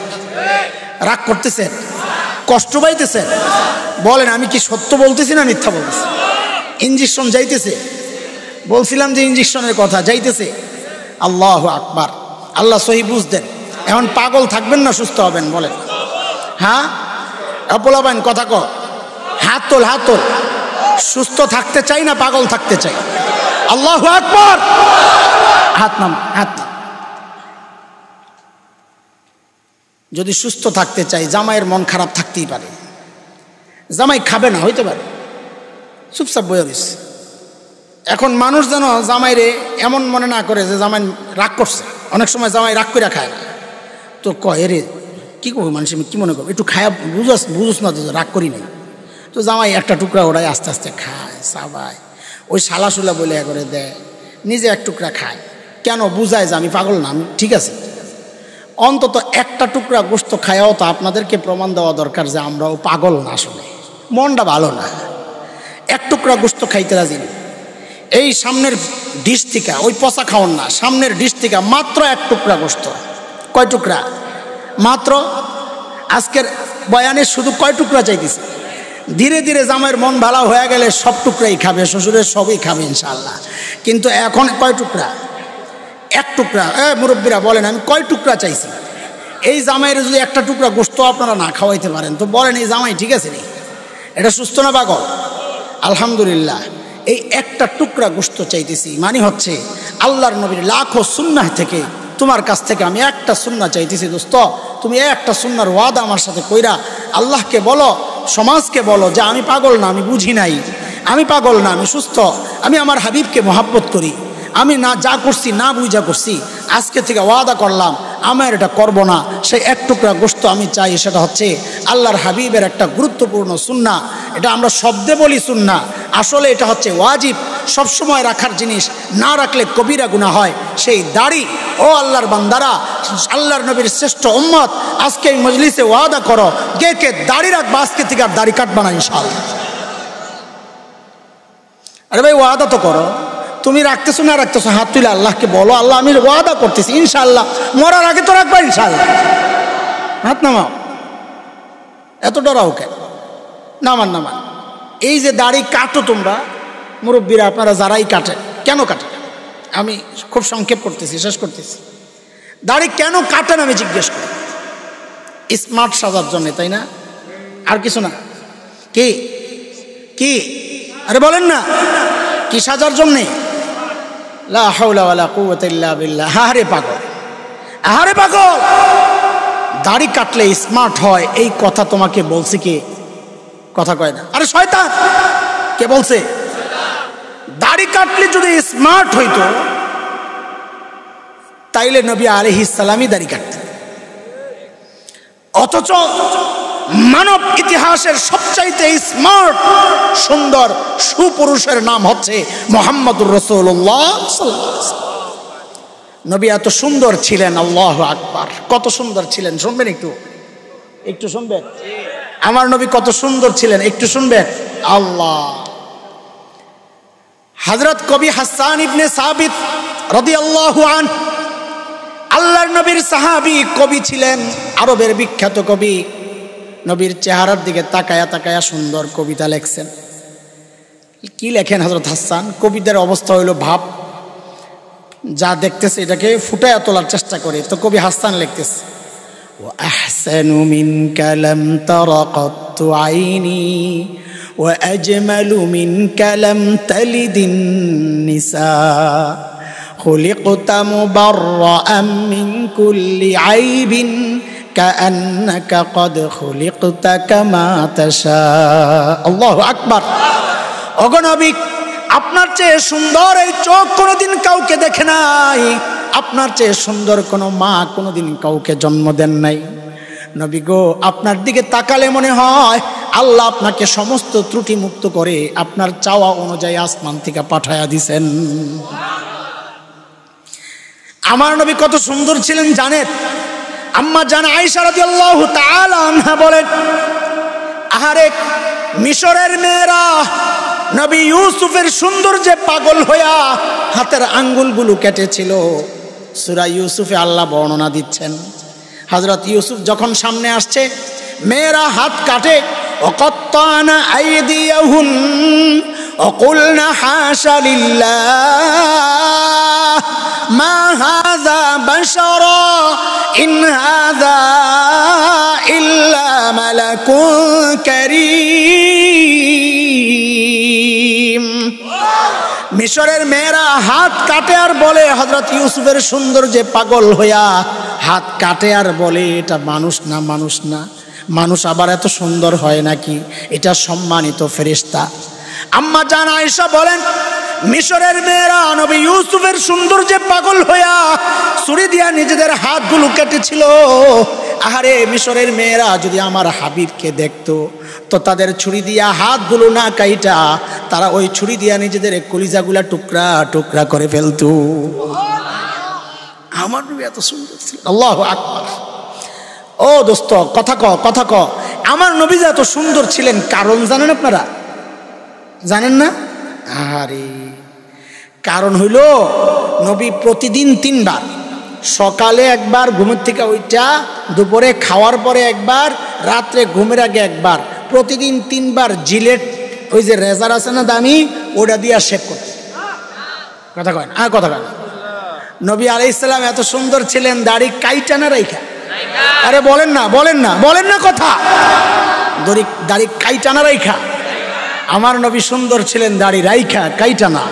সবচেয়ে সুন্দর ছিলেন কি দাড়ি রাইখা না কাইটা? আরে দোস্ত, এই সুরতের বড় দাম। এটা নবীর সুরত, খেয়াল করেন, এই সুরতের বড় দাম। কত দাম? আল্লাহু আকবার। আমাদের এক বড় বুজুর্গ ছিলেন, মজজুব বুজুর্গ। লোকেরা তাকে জিজ্ঞেস করে, হযরত, আল্লাহর সামনে যদি আপনি দাঁড়ান, আল্লাহ যদি আপনাকে জিজ্ঞেস করে আপনি কি আমল নিয়ে আসছেন? খাজা আজিজুল হাসান মজজুব রহমতুল্লাহ আলাই, হযরত থানবীর খলিফা খাজা আজিজুল হাসান মজজুব বলেন, আল্লাহর সামনে পেশ করার মতো আমার কোনো আমল তো নাই। কারণ আমল তো অনেক করছে। আমরা আর বড়দের মধ্যে পার্থক্য এই জায়গায়, আমরা আমল করি কম, ভাবি অনেক কিছু করছি, আর বড়রা করতেন অনেক, ভাবতেন কিছুই করেন। বুঝতে পারছেন? খাজা আজিজুল হাসান মজজুব বলেন, আল্লাহর সামনে পেশ করার মতো আমার কোনো আমল তো নাই। হ্যাঁ, আমি একটা কাজ করব, নিয়ত করে রাখছি, আল্লাহর সামনে যখন হাজির হব আমি আমার দাড়িগুলারে আল্লাহর সামনে এমনি ধরব, তারপর বলবো, তেরে মাহবুব কি ইয়া রব शबाहत लेके आया हो, हकीकत तू इसको कर दे, मैं सूरत लेके आया हूँ। ওগো মালিক, আমার কোনো পুঁজি নাই, আমার একটাই পুঁজি, তোমার হাবিবের সুরতটা ধইরা আসছি। আমি জানি আমারটা নকল, তোমার হাবিবেরটা আসল, আমারটাকে আসল হিসাবে তুমি কবুল আর মঞ্জুর করে নাও। এর দোস্ত খেয়াল করো, আমার শেষ কথা, এই সুরতের কত দাম জানুনি? আমাদের বড়রা উদাহরণ এনেছেন এই জায়গায়। এই উদাহরণ, এক মায়ের কাছে মৃত সন্তানের ছবি, মা ছবিটা ঠোঁটে লাগায়, গালে লাগায়, আহারে আমার কলিজার ধনের ছবি। আমি একটু জানতে চাই, ওই ছবির মধ্যে সন্তানের গোশত আছে কয় কেজি, পশম আছে কয়টা, চামড়া আছে কদ্দুর, হাড্ডি আছে কদ্দুর? কিচ্ছু নাই, শুধু দেখতে ছেলের মতো, খালি ঠোঁটে আর চুমু খায়, কপালে লাগায়। আপনজনরা বলে, ছবি দেখে দেখে নিজের জ্বালা কেন বাড়াও? বলে কি করব? বলে ছবিটা পড়ে ফেলো, পড়ে ফেলো। মা বলে, এটা আমার কলিজার ধনের ছবি, এটা আমি পড়তে পারবো না। বড়রা বলেন, দেখো দেখো, মার কলিজায় সন্তানের জন্য যতটা মায়া, আমার হাবিবের জন্য আল্লাহ তাআলার তার চেয়ে 1000 কোটি গুণ বেশি মায়া। মা যদি সন্তানের ভালোবাসার কারণে সন্তানের ছবিটা পড়তে রাজি না হয়, আমরা দাড়িওয়ালার আশাবাদী, ইনশাআল্লাহ ইনশাআল্লাহ আল্লাহ তার হাবিবের মোহাব্বতের কারণে হাবিবের সুরতওয়ালাদেরকেও জাহান্নামের আগুনে পোড়াবেন না, ইনশাআল্লাহ ইনশাআল্লাহ ইনশাআল্লাহ। আচ্ছা, আমভাবে তো উঠাইলাম, একজন আল্লাহর বান্দা চাই, একজন আল্লাহর বান্দা চাই যে এই মুহূর্তে আগে দাড়ি কাটতো, দাড়িওয়ালারা না, আগে দাড়ি কাটতো, এখন হঠাৎ চিন্তা আসছে, আরে এইভাবে তো কোনো সময় চিন্তা করি নাই, আমি আজকে থেকে আর কোনোদিন দাড়ি কাটবো না। এই যে মাশাআল্লাহ, মারহাবা, আল্লাহু আকবার। হ্যাঁ, একজন পাইছি, আয় স্টেজে দোয়া নিয়ে যা। হ্যাঁ, আর কেউ আছে নাকি? ওই যে আরো উঠছে ভাই, আর কেউ আছে? আর আল্লাহ, হ্যাঁ, এদিক দিয়ে উঠতে পারবা তুমি ইনশাআল্লাহ? সাইদ ভাই একটু সহযোগিতা করেন, মাশাআল্লাহ। সবাই দোয়া করেন, আল্লাহ তাআলা তাকে কবুল করেন, আল্লাহ তাআলা প্রিয় হাবিবের সাথে জান্নাতে জায়গা দেন। ভাই আর কোনোদিন বিলেট লাগাবা না, কেচি লাগাবা না, ইনশাআল্লাহ একদম বড় আমার মতো এরকম বড় হয়ে যাবে, দাড়ি সহ আবার দেখা করবা, তো আমি আবার হাতায়া দিব। আমার হইলো আরেক ধান্দা, আমার তো আমল নাই, তো এটারই পুঁজি বানাই যেন হাসরের মাঠে আল্লাহকে দেখাইতে পারি, আল্লাহ এই হাতগুলা দিয়া তোমার হাবিবের সুন্নতের গাছ লাগাইছে। আপনারাও তাকায়া তাকায়া সাক্ষী হন, যেন আপনারাও আল্লাহর কাছে এটারই উসিলা বানাইতে পারেন। ভাই আর কোনো বান্দা আছে নাকি? আর কোনো ভাই? হ্যাঁ, একজন এত বড় মজলিস, হ্যাঁ আরো 2-1জন তো পাওয়ার কথা। হ্যাঁ, মাশাআল্লাহ, মারহাবা, আসেন, আল্লাহু আকবার, লিল্লাহি তাকবীর। আরে ভাই জোরে বলেন, সবাই বলেন লিল্লাহি তাকবীর। আল্লাহ আমার ভাইদেরকে কবুল করেন। উঠায়া দেন সাইদ ভাই, আপনি টান দিয়া হ্যাঁ মাশাআল্লাহ, দেখেন দেখেন ওদের তারতুর ছিলেন না। হ্যাঁ মাশাআল্লাহ, মারহাবা, জাযাকুমুল্লাহ, আল্লাহ কবুল করেন। মারহাবা মারহাবা, মাশাআল্লাহ মাশাআল্লাহ। দেখেন দেখেন এই যুবকগুলা, হ্যাঁ আল্লাহ তাআলা কবুল করেন। সমাজে গেলেই তো ধরবে, কিরে মোল্লা হয়ে যাবি, তো আপনি কইবেন তোরা যাই কস, আমি আল্লাহর আদালতে আসামির কাঠগড়ায় দাঁড়াইতে রাজি না। পারবেন না ইনশাআল্লাহ? যান ইনশাআল্লাহ, আল্লাহ কবুল করেন। মাশাআল্লাহ, মারহাবা। যারা কাটেন তারা নিয়ত করেন ইনশাআল্লাহ আর কাটবো না ইনশাআল্লাহ। প্রিয় হাবিবের সুন্নত দ্বারা নিজের জীবনকে সাজাবো ইনশাআল্লাহ। আল্লাহর খাতার থেকেও নাম কাইটা যাবে, জনগণের খাতার থেকেও নাম কাটাইয়া দিব। সেটা হলো কোন নাম? পাগলের খাতায় নাম আছে। কার খাতায়? মনে আসেনি? শ্রেষ্ঠ নবীকে যদি চিনে থাকি তো শ্রেষ্ঠ নবীকে দিয়া, শ্রেষ্ঠ নবীর আখলাক আর চরিত্র দিয়ে আমার জীবনকে সাজাবো ইনশাআল্লাহ তাআলা। আল্লাহ তাআলা আপনাদের এই এলাকাকে শ্রেষ্ঠ নবীর সুন্নাহ জিন্দার একটা জায়গা হিসাবে কবুল করেন। সমস্ত বিদআত থেকে এই এলাকাকে আল্লাহ মুক্ত করেন, শিরিক থেকে মুক্ত করেন, গান বাজনার অনুষ্ঠান প্রোগ্রাম থেকে আল্লাহ এই মজলিসগুলোকে, এই জায়গাগুলোকে হেফাজত করেন। আমিন আমিন আমিন। যারা এই সুন্দর আয়োজন করেছেন অল্প সময়ে, এই অসময়ে, এই বৃষ্টির দিনে, এই গরমের মধ্যে, আল্লাহ তাআলা তাদেরকেও জাযায়ে খায়ের দান করেন। একটা মাদ্রাসা হয়েছে এখানে, তালিমুল কোরআন নুরানি মাদ্রাসা। আপনাদের বাচ্চাদেরকে এই মাদ্রাসায় দিবেন, এলাকা চমকায়া যাবে ইনশাআল্লাহ তাআলা। আল্লাহ মাদ্রাসাকে কবুল করেন। অর্থ দিয়ে, সময় দিয়ে, শ্রম দিয়ে, পরামর্শ দিয়ে যারা এই মাহফিল আয়োজনে সহযোগিতা করেছেন, আল্লাহ সবাইকে কবুল করেন। আমিন।